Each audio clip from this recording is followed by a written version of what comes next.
Roast রান্না করতেছি। রিফাতটা আসবে, আমার গরু মাংস রান্না করা আছে, একটু রোস্টটা একটু হালকা ভেজে নিছি।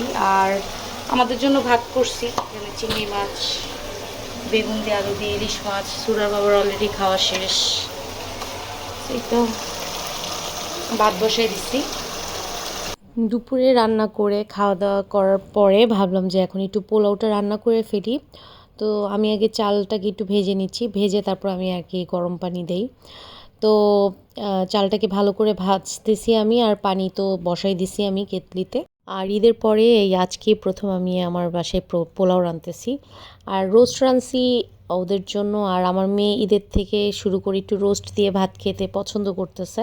আর পোলাও তো এবারে ঈদে আমার বাসায় রান্না করা হয় নাই, তো ওদের উছিলায় আজকে একটু রান্না করতেছি। কারণ ঈদের দিন ভাবিদের বাসায় খাওয়া হয়েছে, তানিয়াদের বাসায় খাওয়া হয়েছে, পরের দিন থেকে তো আমি বাইরেই খাওয়া দাওয়া হচ্ছে, তো সেই কারণে আর হয় নাই। কি হচ্ছে ঈদের পঞ্চম দিন, আজকেই হচ্ছে ঈদের পঞ্চম দিন। তো আজকে হচ্ছে আমার খালতো ভাই বোনরা আসতেছে আমার বাসায়। কারণ এবার ঈদে ওদের আসা হয়নি। প্রতি বছর আমার বাসায় খালারা সকালবেলা চলে আসে ঈদের দিন। এবার যেহেতু আমি বাইরে গেছিলাম, তানিয়াদের বাসায় গেছিলাম ঈদের দিন সকালবেলা, তো আসা হয় নাই। পরের দিন আমি বাইরে গেছিলাম। তার ঈদের তৃতীয় দিন সুরা বাবার আপন চাচাতো বোন মারা যায়, তো গাজীপুর যায় ও। তার কালকে আবার আমি বের হয়েছিলাম, ওইটার ভিডিও আসলে আমার করা হয় নাই। আর আজকে আমার বের হওয়ার কথা ছিল, বাট ওই দাওয়াতটা আমি ক্যান্সেল করে দিছি।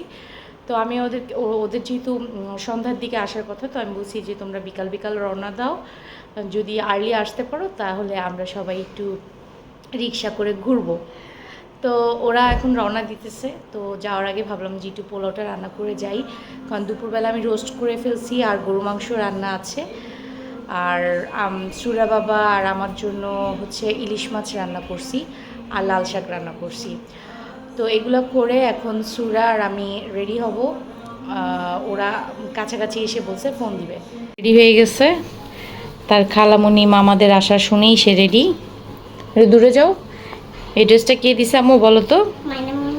এবার মানামণি নিয়ে আসছে, তাই না? নিয়ে আসছে না, নানিদের হাতে পাঠিয়ে দিছে। এটা নানিদের হাতে পাঠাইছে? এটা নানিরা নিয়ে আসছে? ও, তাহলে নানিরা নিয়ে আসছে, সরি ভুল হয়ে গেছে। নানিদের হাতে পাঠিয়ে দিছে। ওইটা নানিদের হাতে পাঠাইছে, আমি ভুল করছি তাহলে। হ্যাঁ, নানিদের হাতে পাঠাইছে। মানামণি হইলো আমার জন্য শুধু চকলেট নিয়ে আসতে, খেলনা নিয়ে আসছে না, কত কিছুই তো নিয়ে আসছে। তোমার তারাবির জন্য খেলনা নিয়ে আসছে, চকলেট নিয়ে আসছে, কত কিছু নিয়ে আসছে না? হ্যাঁ, বই নিয়ে আসছে অনেক। না, তারাবিকেও দিছে তো। আর্ট বই দিছে।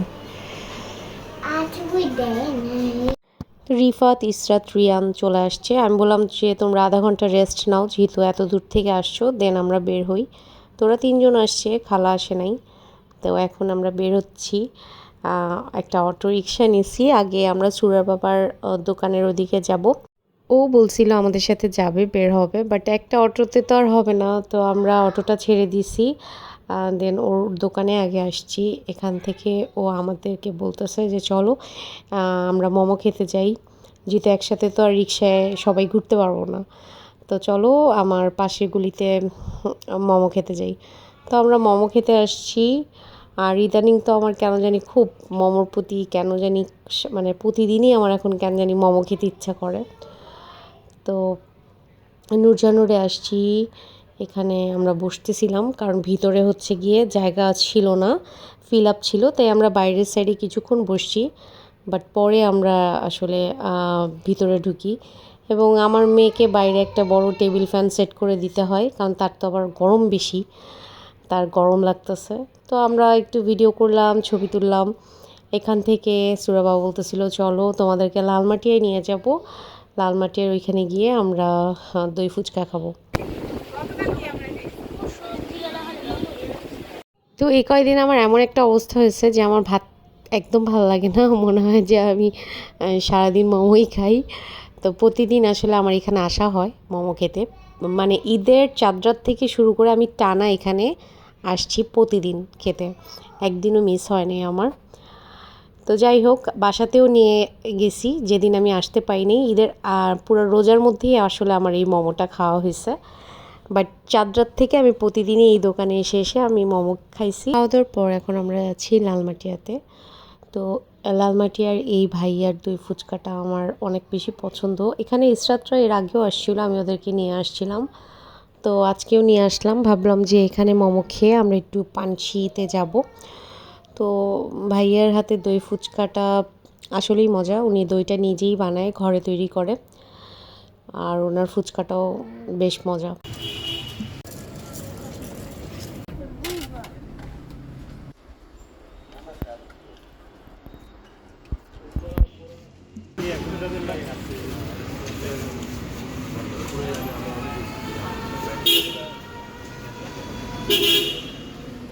তো সুরের বাবার খুব মন খারাপ, আমরা খাচ্ছি, তার মেয়ে খাবে না।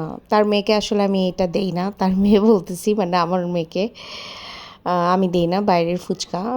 যখন বাসায় করা হয় তখন ও খাক, সমস্যা নেই, কারণ বাসায় করলে আমি ওকে দিই। বাট এখন দিব না, সেজন্য তার মেয়েকে পাঠাইছে একটা খালি ফুচকা হইলেও যেন ওকে দেই।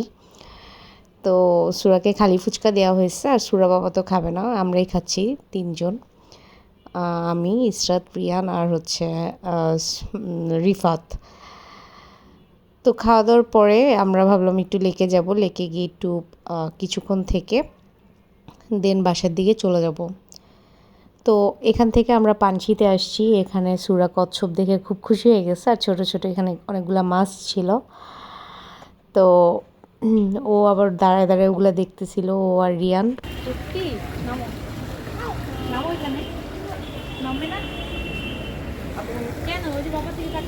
কই সবুজ কই?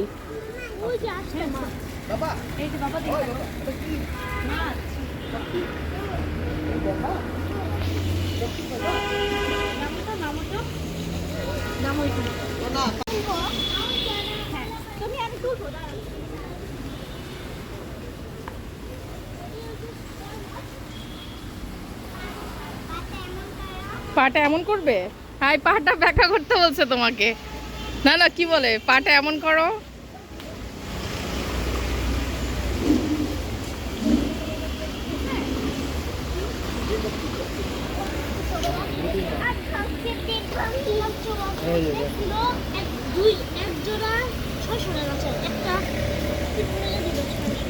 তখন আমরা বাসায় চলে আসছি, বাসায় আসছি প্রায় 1 ঘন্টা হয়ে গেছে, তাই না?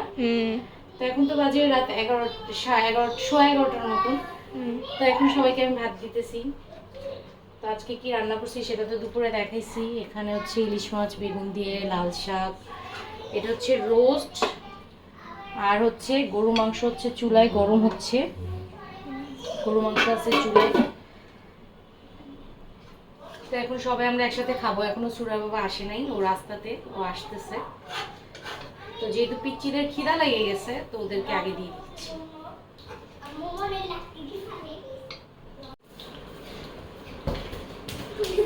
Hi, everyone. কেমন আছো? I love you.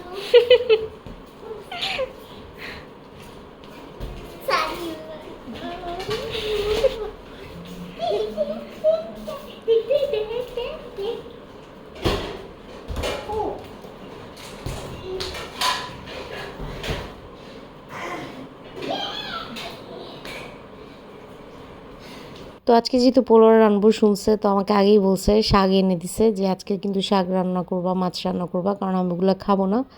সেটা বলছে ঠিকই, বাট রাতে এসে ঠিকই পোলাও খাইছে। হাই, আসো, যাও খেতে যাও। সুরা খাবা না? এলো খুশিরি তুই আপনার কেটে মেলে গেছো আসমানি জানি এমনি গান গায়? ওই জানি ওই রোজা শেষ এলো খুশিরি তুই আপনার কেটে মেলে গেছো আসমানি জানি ওই জানি ওই রোজা শেষ। খুশিরই দেশে আবার চলেও গেছে, এবার খেতে বসেন। আচ্ছা, ঈদ মোবারক, শেষে দিন চলে যাচ্ছে গা বাবাই রে। ইসরাত, রিয়ান, সুরা আর রিফাত একসাথে বসছে খেতে। তো আমি সুরা বাবার জন্য ওয়েট করছিলাম। ও বলল যে ওর দোকানে কাস্টমার আছে, ওর 12টার একটু বেশি বাজবে দোকান অফ করতে। তো ও আসলে আমি খেতে বসবো। তো আমি ভাবছি ও রাস্তাতে, কারণ ওর চলে আসার টাইম হয়ে গেছিল। হাই না রিয়ান, এটা তোমার সালামি। আমি তো কে পাইলো, আর ইসরাত, কি দরকার ছিল? এই যে রিফাত ধরো। এটা হচ্ছে পরের দিনের ভিডিও। ওরা চলে যাচ্ছিল বাসায়। হয়ে গেল ঈদুল ফিতরে। আজকে কয় দিন? ষষ্ঠ। আজকে ষষ্ঠ দিন না নাকি সপ্তম? আজকে আজকে ষষ্ঠ মনে, আজকে শেষ দিন। না, কালকে 7 দিন থাকে না ঈদ? ঈদ তো 7 দিন থাকে। 7 দিন আজকে। যাবে একটু লাচ্ছা সেমাই বানাই দিচ্ছি ওদেরকে। লাচ্ছা সেমাই বানাই দিব, দুধ গরম দিছি। লাচ্ছা সেমাই বানানো শেষ। Just একটু চামচ দিয়ে দিই। তো কালকে থেকে আমার মেয়ে খুবই খুশি ছিল, বাসায় মানুষজন ছিল আর সেজন্য। তো এখন যেই শুনছে চলে যাবে, তার একটু মনটা খারাপ হয়ে গেছে। আর আমি যখন তাকে বলছি যে মামারা চলে যাওয়ার পরে তোমাকে আজকে পড়তে হবে, কারণ ঈদের থেকে তুমি এই পর্যন্ত পড়াশুনো করো নাই, তার মন আরও খারাপ হয়ে গেছিলো। তারা যাওয়ার পরে সুরা বাবাও তো সাথে সাথে বের হয়ে গেছিলো, ভীষণ কান্নাকাটি করছে আর কি, যে বাবাকে এখনই ডাকো। তো যাই হোক, ওকে একটু বুঝায় মানে পড়তে বসালাম। তা যে পর্যন্তই, সবাইকে আল্লাহ হাফেজ।